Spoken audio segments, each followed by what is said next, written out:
you've said that there is a national security crisis, a border crisis, an energy crisis, a budget crisis. You said that anti-Semitism in the Democratic ranks is a crisis, and you've also mentioned inflation as a crisis. Do you worry that your message is a little bit over the top and that you might be actually confusing voters right now? I wish there weren't so many crises, but unfortunately they're all real. And they're all being caused by President Biden's actions. You know, look at the worker shortage right now. We have millions of job openings in America, over 9 million job openings, and President Biden's objective is to pay people not to work. It's one of the reasons we have a supply chain backup. It's one of the reasons that families are paying more for everything they buy when they go to the grocery store, when they go to the pump, when they try to buy a new house. Just think about this: used cars today are up 30%.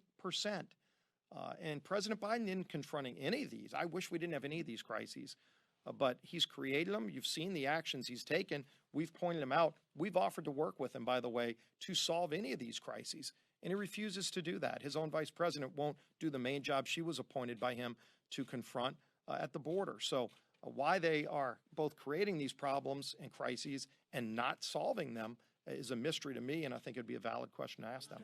With all due respect, you've seen war. You've seen the nation teetering toward war.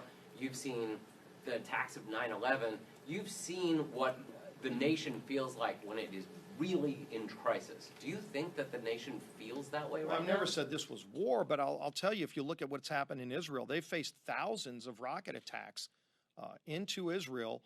The Iron Dome, which is it's a great American partnership with Israel, and it's worked incredibly effectively.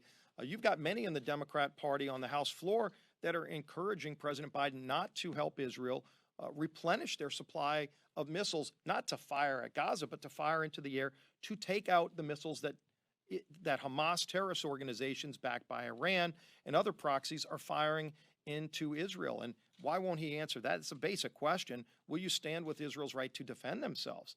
And so, you know, if you don't view those as crises, maybe we differ. Again, that's not war in America, but clearly if you ask someone in Israel, they feel like they're under attack, and they want to see their allies, especially America, having their back when they're under attack by terrorist organizations. Yeah.